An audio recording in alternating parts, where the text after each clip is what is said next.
नमस्कार। आपका अखबार के YouTube चैनल पर आपका स्वागत है। मैं हूं प्रदीप सिंह। जो मांग रहे थे वो मिल रहा है। इस देश में एक वर्ग है जो अपने को लेफ्ट, लिबरल, सेकुलर और बोलने की आज़ादी का रखवाला, डेमोक्रेसी का रखवाला, लोगों के फंडामेंटल राइट्स का रखवाला बताता है। उसकी मांग थी कि हेट स्पीच के खिलाफ सरकार कार्रवाई करे, सख्ती से कार्रवाई। उनकी मांग थी कि जो सांप्रदायिक विद्वेष पैदा करते हैं, जो दूसरे धर्मों का अपमान करते हैं, उनकी बेअदबी करते हैं, उनके खिलाफ एक्शन हो। तो एक्शन शुरू हो गया।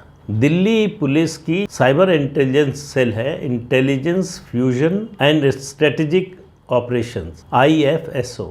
इसने FIR लॉन्च की है और FIR में 31 लोगों का नाम है, 31।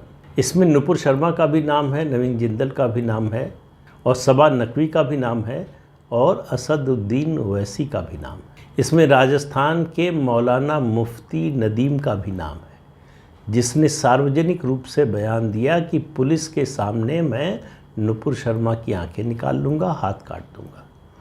तो ये जो चल रहा था पिछले कई महीनों से, जिस तरह से भगवान शंकर का मजाक उड़ाया जा रहा था, जिस तरह से शिवलिंग को लेकर अभद्र बातें की जा रही थी, अभद्र टिप्पणियाँ की जा रही थी, मजाक उड़ाया जा रहा था और लोगों के मन में बेचैनी थी कि ऐसे लोगों के खिलाफ कुछ एक्शन क्यों नहीं होता, क्यों एक तरफा एक्शन होता है। इस्लाम के खिलाफ कोई अगर सच बात भी बोले तो उसके खिलाफ एक्शन होता, उसके साथ उसका समर्थन करने के लिए पूरे इस्लामी देश एक हो जाते हैं, भारत पर दबाव डाला जाता है। इस सब का नतीजा ये हुआ है कि सरकार ने तय किया कि लेवल प्लेइंग फील्ड होगा, यानी राष्ट्रीय स्तर पर गर्मी शांत कराई जाएगी और गर्मी शांत कराने का सिलसिला शुरू हो गया है। आपको दिखाई देगा उसका पहला नमूना असदुद्दीन ओवैसी। ओवैसी ने इस FIR के बाद जिस तरह की प्रतिक्रिया दी है, 11 ट्वीट की है। अब वो पूछ रहे हैं कि मैंने ऐसा क्या बोल दिया, मैंने तो किसी धर्म के खिलाफ कुछ नहीं बोला, मैंने क्या ऐसी टिप्पणी कर दी जो संप्रदायों में विद्वेष पैदा करता हो, मुझे बताया जाए कि मैंने ऐसा क्या गलत किया है। अभी तक किसी को कोई परवाह नहीं थी। अभी तक जिस तरह से खुली छूट थी, ये मान लिया गया था कि आप सनातन धर्म के खिलाफ कुछ भी बोल सकते हैं, आपसे कोई कुछ नहीं कहेगा।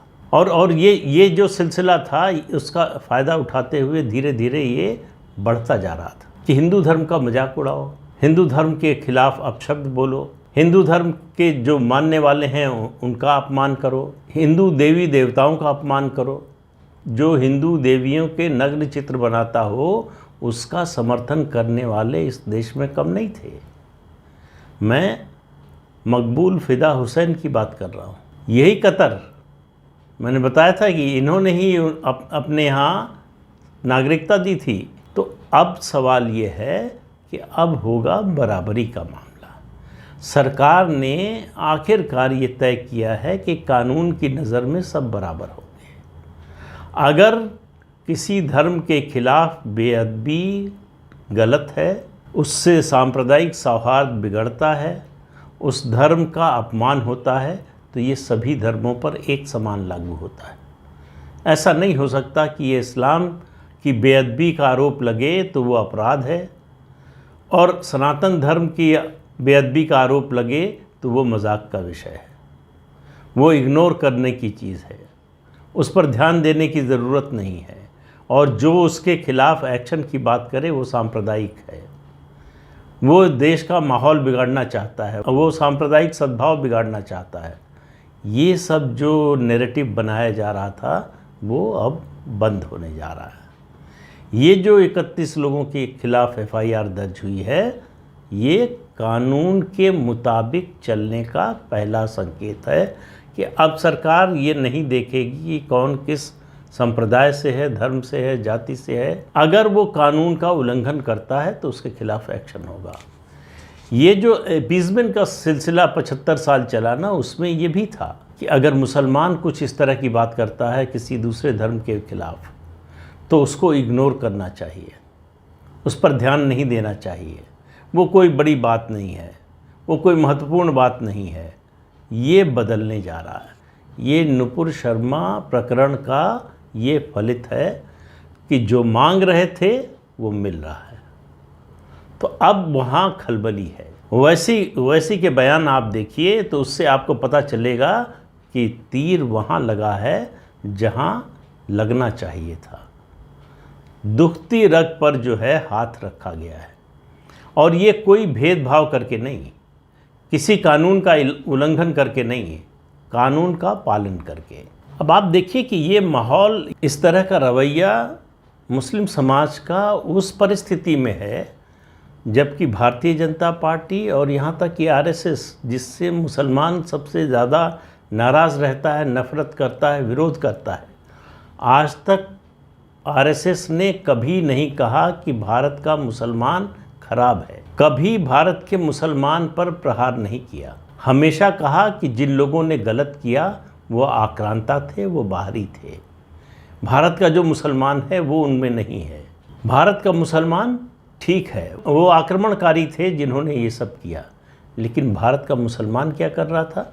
वो उन्हीं आक्रमणकारियों को अपना पूर्वज बताने में दिन रात जुटा हुआ था। और इतना ही नहीं, उन्होंने जो किया इन आक्रमणकारियों ने, उसको जस्टिफाई भी कर रहा था रोज़ बरोज़ कि उन्होंने जो किया, मंदिर तोड़े, लोगों का बड़े पैमाने पर धर्म परिवर्तन कराया, कत्लेआम कराया, बलात्कार, हत्या, लूट की, ये सब जायज़ है, इसमें कुछ गलत नहीं हुआ। अब ये सिलसिला कितने दिन तक चल सकता था? एक हाथ से ताली कैसे बज सकती है? ताली तो दोनों हाथ से बजेगी। अगर आप चाहते हैं कि आपके मजहब का सम्मान हो तो आपको दूसरे का धर्म का सम्मान करना पड़ेगा। ये संभव नहीं है किसी भी सभ्य समाज में, किसी भी डेमोक्रेटिक कंट्री में, किसी भी ऐसे समाज में जो बराबरी के हक को मौलिक अधिकार मानता हो, वहाँ ये कैसे संभव है कि आप एक धर्म की निंदा करें, आलोचना करें, उसका मजाक उड़ाएं, उसके बारे में अपशब्द कहें और अपने मजहब के बारे में बहुत ही संवेदनशील हो जाएं कि उसके बारे में अगर कुछ सच भी कहा जाए तो वो आपको बर्दाश्त नहीं है। क्यों? क्योंकि ये विधर्मी कह रहा है, ये गैर मुस्लिम बोल रहा है, इसलिए मंजूर नहीं है। वही बात अगर कोई मुसलमान बोले, मौलवी बोले, मुल्ला बोले तो वो मंजूर है, उस पर कोई एतराज़ नहीं। तो ये जो सिलसिला था, ये जो चक्र था, वो थम गया है। अब जो चलने जा रहा है उसमें जवाबदेही बराबर की है। तो ये जो गर्मी थी पिछले कुछ समय की कि हम कुछ भी बोलकर निकल सकते हैं, सनातन धर्म के बारे में कुछ भी कह सकते हैं, किसी भी देवी देवता का मजाक उड़ा सकते हैं, वो सिलसिला बंद होने जा रहा है। तो इस सरकार ने जो पूर्ववर्ती सरकारों की तुष्टीकरण की नीति के तहत ये सब हो रहा था, उसको भी 8 साल चलने दिया। लेकिन जब पानी सर से ऊपर जाने लगा तो सरकार ने तय किया, ये कोई फैसला ऐसा नहीं है जिसकी औपचारिक घोषणा हुई हो। देखिए, आधी चीज़ें, आधी समस्याएं हल हो जाती हैं अगर आप लेवल प्लेइंग फील्ड बना दें, अगर आप कानून के मुताबिक काम करने लगें, अगर आप भेदभाव छोड़ दें, अगर आप ऐसे लोगों पर कंसेशन देना छोड़ दें जो गलत रास्ते पर है। लेकिन सरकार ने ये करते हुए कोई भेदभाव नहीं किया है। इन 31 लोगों में 31 जिन लोगों के खिलाफ FIR दर्ज हुई है, उसमें 12 हिंदू भी हैं। तो कोई ये आरोप सरकार पर नहीं लगा सकती कि एक तरफा उत्पीड़न हो रहा है, उनके ऊपर अत्याचार हो रहा है, उनको टारगेट किया जा रहा है और उन्हीं के मुसलमानों के खिलाफ ये एक्शन हो रहा है। ऐसा कुछ नहीं हो रहा। आप देखिए, अगले कुछ दिनों में ये जो गर्मी आपको पिछले कई महीनों से दिख रही थी, वो शांत होती हुई दिखेगी। ज्ञानवापी मामले की सुनवाई के दौरान उसके बाद जो कुछ अदालत में होगा, उस पर जो बहस होगी, जो चर्चा होगी, जो बयान आएंगे, उसमें आपको एक संतुलन दिखाई देगा। वो गर्मी जो थी वो निकाली जा रही, वो शांत हो जाएगी। गर्मी किस चीज़ की? अहंकार की है। गर्मी किस चीज़ की? इस बात की कि हमारा कोई कुछ क्या बिगाड़ सकता है। गर्मी इस बात की कि हम इस देश के कानून से ऊपर हैं। गर्मी इस बात की, हमको जो हाथ लगाएगा उसके हाथ जल जाएंगे। ये सब जो विकार मन में भरे हुए थे, दिमाग में भरे हुए थे, वो सब निकल जाएगा, क्योंकि एफआईआर हुई है तो उसकी इन्वेस्टिगेशन होगी।